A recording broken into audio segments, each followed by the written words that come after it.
Brother, I don't put in the now. Yeah, I now because of small change, you go put in the book. No, we go tell people now. It's not time for it's not time for campaign. There's nothing when talk where no happen. No, No, we go post them. It's not right. We go.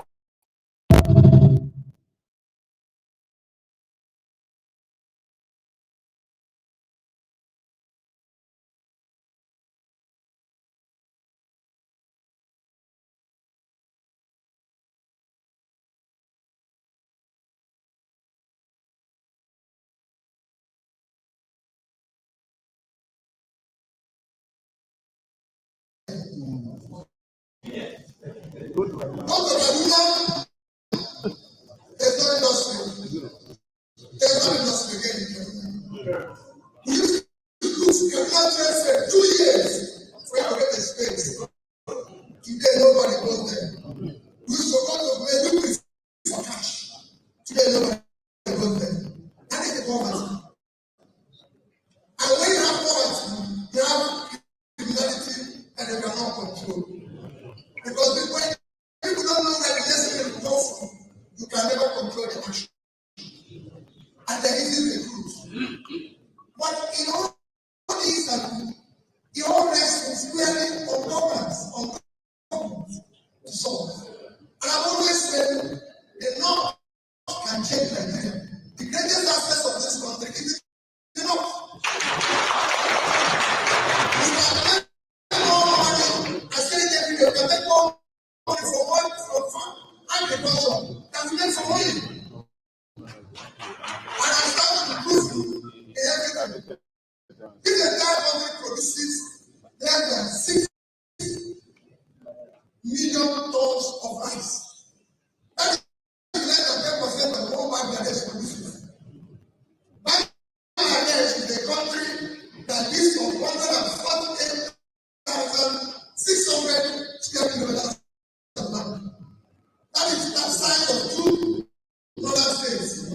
Niger at 76.3 and Borno at 70.8. Equal to Bangladesh. Bangladesh has a population of 170 million. So if you divide their 146 by this, it's less than about 800 square meters. When these two states have over 13,000 square meters, is a huge number. Niger State has most arable land in this country. You cannot see the stats. It's 76.3 thousand square kilometers. They are not exporting anything. Netherlands with 3,000 square kilometers. So Niger State is 2.5 times size of Netherlands. Yet they expended 124 billion euros, about over $130 billion for agricultural export. That is exactly 2.5 times what we get for money. One state. The story is the same everywhere. So the solution is in the north. Look at a state like Taraba. Taraba can produce all the tea and coffee we need at the parks of Manila. Taraba is 54.4 thousand square kilometers. Senegal, that is making what they are wanting from today, is 55,000 square kilometers. If you divide it by the population, Taraba is 3 times, even more than that. And all these states are very banana and I still play. This year I took to Afanja, to Kaduna, to Katsina. There were all these other people. And you see loads of cultivated land. Go to Morocco and travel from Casablanca on both sides. And you see the difference. We can change the north. Agricultural land in the north is dead. Why do we have to do budget where there will be a road for 15 trillion? Why don't we do 1.2? If you do 1.5 trillion was insecurity in the north today, we start dealing with it. We can capitalize that back with 1 trillion, and if we put another 1.3 trillion in poverty and inflation, one of the governors of the north told me they wanted to do small poverty alleviation, and he went to Bank of the North, Bank of Industry, and gave them 2 billion. And over 2 years, they cannot even put their own capital fund. We can solve it. The more you put people out of poverty, the more you solve insecurity. I've been to prisons, I've been to places to see what is happening. We need to change it. It is very easy. We need to invest in education. We can't talk about free universal education when people are not going to school and children are not in school. And taking time to go to the north, sometimes with their imaginary children, they are the most brilliant people God created. Because you see children in 9 years and 10 years memorizing Quran. If they can't go to school, we just to them. Where they are really Quran, they can let it. They can let it. It's very easy. And we are really the Kaduna is working. I went to work at Kaduna. I visited there with my brother that when they provided them and paying their teachers now, provided them toilets, provided them everything. If you see the kids that are changing, let's invest in them. That's our assets. That's the assets we need. That's the numbers we need. We have a great country that can be changed. If our leaders can change the government.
Watch this video. This video will be long, but watch this video. Governor Chukwumaka Soludo. This message is for you. The very important thing. It's a very big shame. A very big shame and disgrace to you, Chukwumaka, that in your state, another stranger, a freedom fighter, very dark man, came to rescue the people while you are still there. It's a shame to you. I'm going to play a video for you to watch. It's a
shame to you that NAFDAC came to your state and locked down a whole market, the biggest market in West Africa, and locked down the market and locked down people's business, and you did nothing.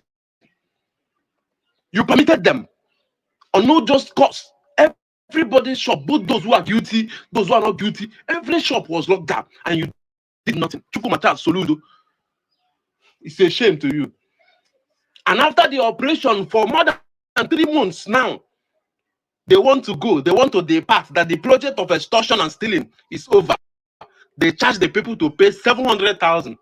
700,000 over 5,000 shop in Headbridge, Onitsha. Each person is going to pay 700,000 whether you're affected or not. And I heard many people's shop was stolen. Many goods were stolen.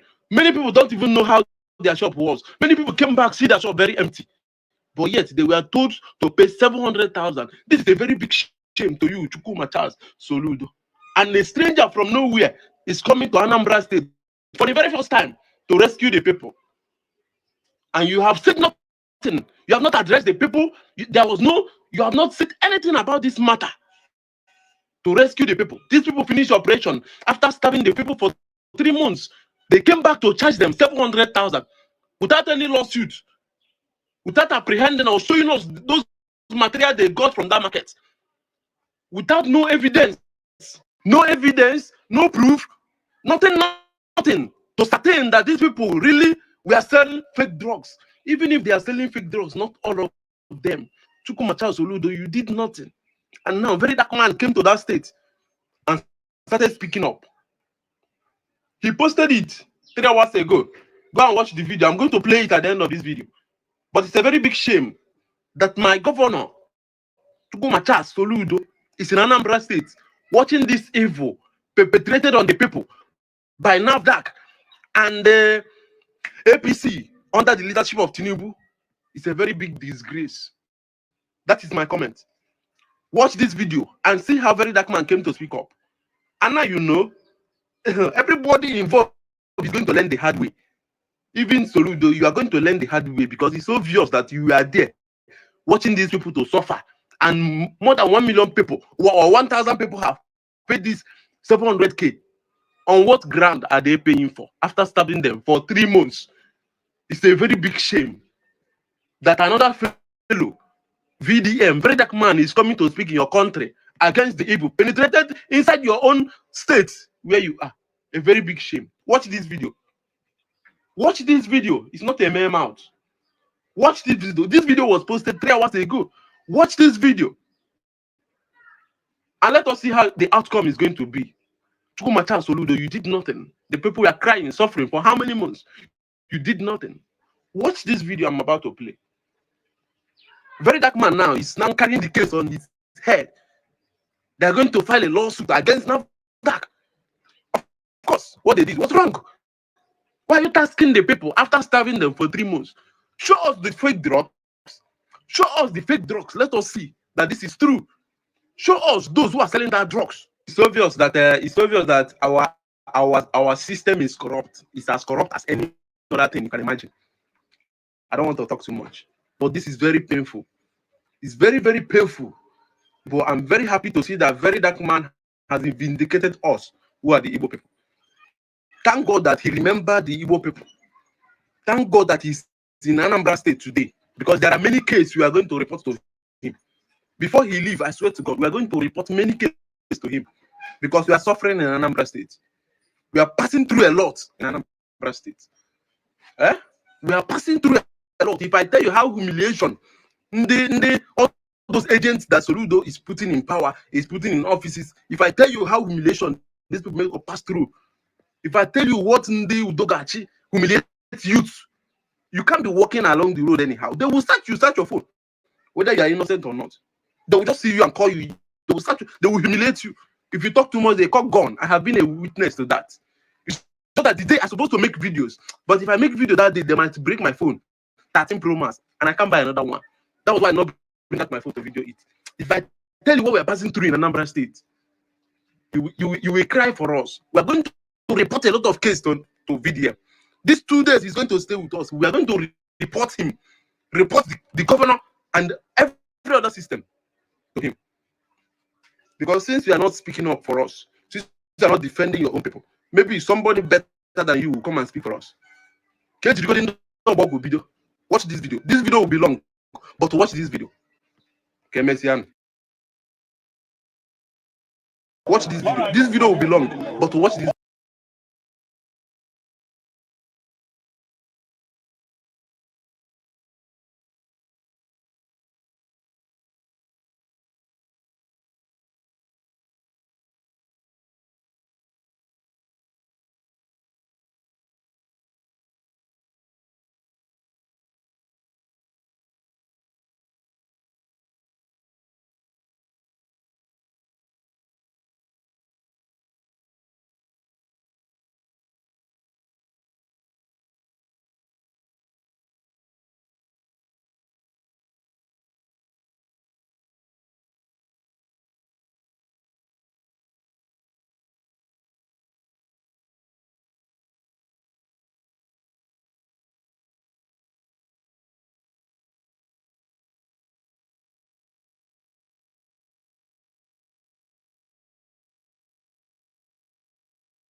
in the southeast, in the south,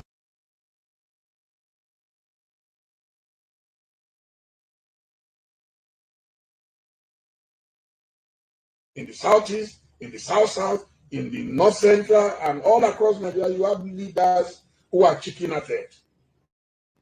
I read a region of Nigeria over the weekend that has formed a security committee. And what is the agenda of the security committee? I thought they would say, oh, we are going to go after bandits, we are going to go after terrorists, we are going to go after invaders, we are going to go after. You understand? No, but it's obvious that they are forming their security probably to fight some people who are agitating for freedom within their zone. It doesn't make sense to me. You understand? You are not facing your oppressors. You are facing your own local people, your own citizens, who are demanding as a matter of legitimate right to say, look, we want freedom of association. We want to determine who we want to associate with. That is what I'm seeing. A governor came out and said he ordered the army to go and crush some of his own people. So how come the people of Zamfara, the people of Niger, where people are being kidnapped daily, they are not responding?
So go and ask anybody what my business is, and that's what I even study.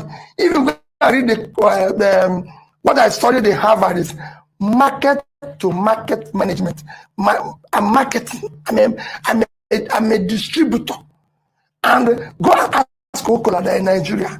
Ask other people. As a time I was in business. So go and ask anybody what my business is.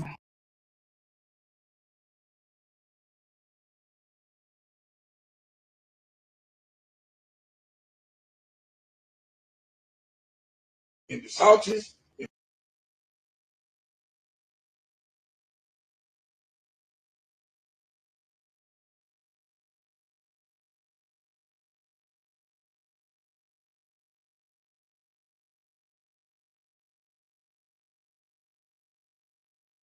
Peter Obi, a highly popular Igbo man, is a Nigerian politician and businessman.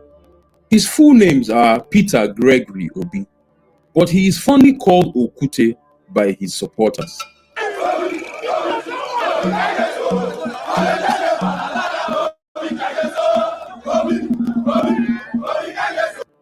Peter Gregory Obi was born at Onitsha in Anambra, a state located in the eastern region of Nigeria. He hails from Agolo, in the Anocha local government area of Anambra State. Obi is a Catholic by faith and a Papal Knight of the Order of St. Sylvester. Peter Obi was born on the 19th of July 1961, 1 year after Nigeria gained independence from the British. Peter Obi's parents are Mr. Josephat and Mrs. Agnes Obi. They lived in the commercial city of Onitsha before the Biafran War. Peter Obi's father, Josephat, made money early in life and owned the popular Ideal Soul supermarket in Onitsha back then. Peter Obi's father died during the Biafran War in 1968 when Peter Obi was barely 7. The effects of the Civil War crashed the supermarket business and the family started from the scratch all over again after the war. Peter Obi's mother would go through tough times and hard work to build the family back financially. She had the domestic training center where she groomed young girls to become better wives for their husbands. She taught them the right values, morals, and also skills like weaving, bakery, sewing, among others. Peter Obi's parents gave birth to 10 children, of which Peter Obi is the 6th. Out of the 10, 2 are late, while 8 are still alive. Peter Obi's siblings are Dominic Obi, Bibiana Obi, Iranus Obi, Damian Obi, Reverend Sister Martina Obi, Reverend Father Fabian Obi, Agnes Obi, Dr. Francis Obi, and the last born, Ndibe Obi, who is the face behind the next cash and carry supermarket in Nigeria. As a child, Peter Obi had his primary school education at the Santa Maria Primary School, Onitsha.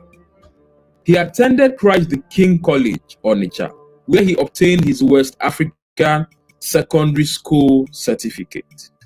He later gained admission into the University of Nigeria, Nsukka, in 1980 and bagged a Bachelor of Arts in Philosophy degree in 1984. Peter Obi attended Lagos Business School, Nigeria, where he did his Chief Executive program. He also attended Harvard Business School, Boston, USA, where he did 2 programs. Other schools Peter Obi attended include London School of Economics, where he studied financial management and business policy, the Columbia Business School in New York, USA, where he studied marketing management, Institute for Management Development, Switzerland, where he also got 2 certificates in Senior Executive Program and Breakthrough Programs for CEOs. He attended the Kellogg's Graduate School of Management in the USA, where he studied an advanced executive program. He also attended the Kellogg School of Management USA, where he studied the Global Advanced Management Program. He attended Oxford University, the Said Business School, where he studied an Advanced Management and Leadership Program. Peter Obi also attended Cambridge University, the George Business School, where he studied an Advanced Leadership Program. If you have enjoyed this documentary up to this point, that means you are a fan of Peter Obi or you want to know more about him. So move over to our YouTube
of you that live in other states, but in Abuja, have you seen Abuja, where we have posters everywhere, posters showing Mr. Tinubu, the legitimate president of Nigeria, campaign posters rather, trying to tell us that he's ready to have his second term, he's desperate for a second term. If you go to the airport, from the airport as you're going into town, literally littered by, campaign posters. I saw a tweet the other day where someone was asking, isn't INEC seeing all of these campaign posters that are going around? Why are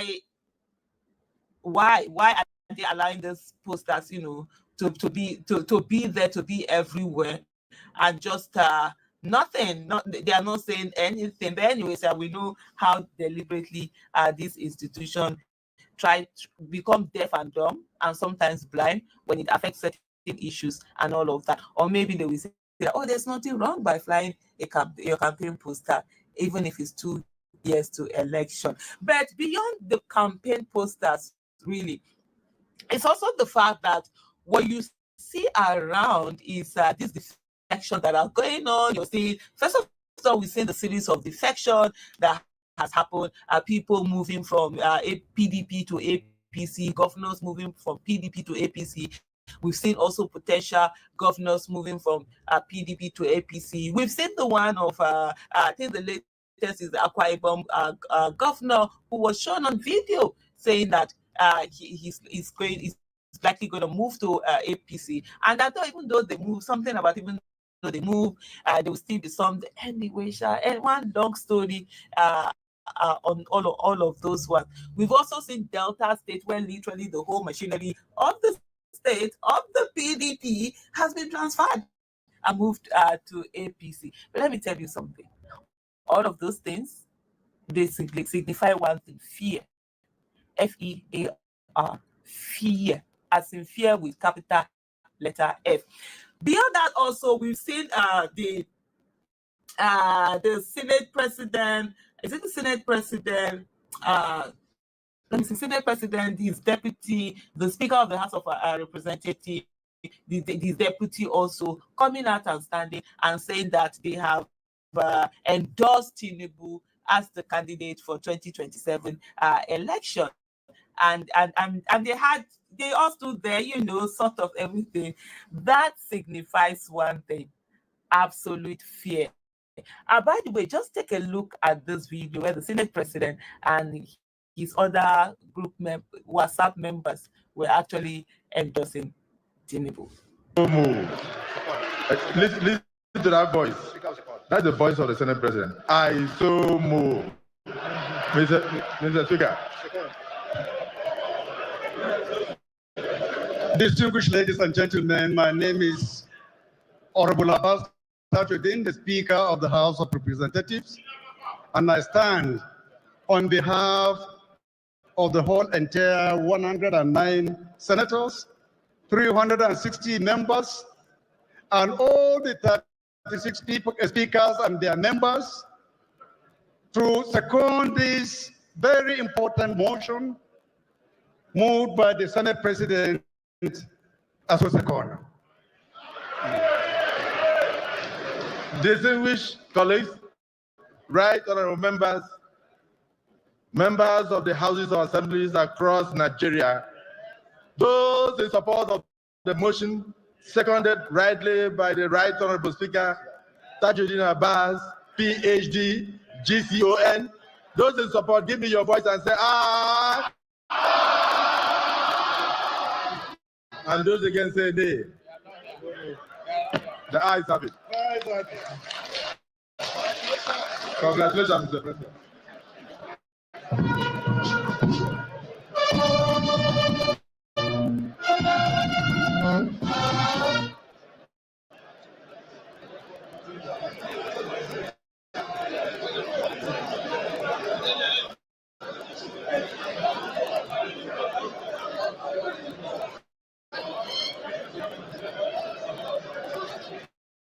And it's time for a photo opportunity, a vote of confidence, first by the Progressive Governors Forum, and now by His Excellency. Okay.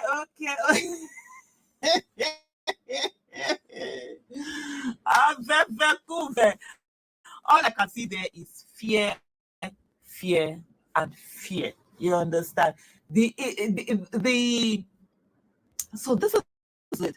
First of all, for someone who knows that they're going to get something, they don't desperately start working on it this early. Is to know that, oh, okay, this thing is going to work and all of that. But because of the fact that, let me break it down for you. Coming into the election, there was APC, right? A lot of people vote party. So for them, party members usually vote party. It doesn't matter who gets to be the candidate or not.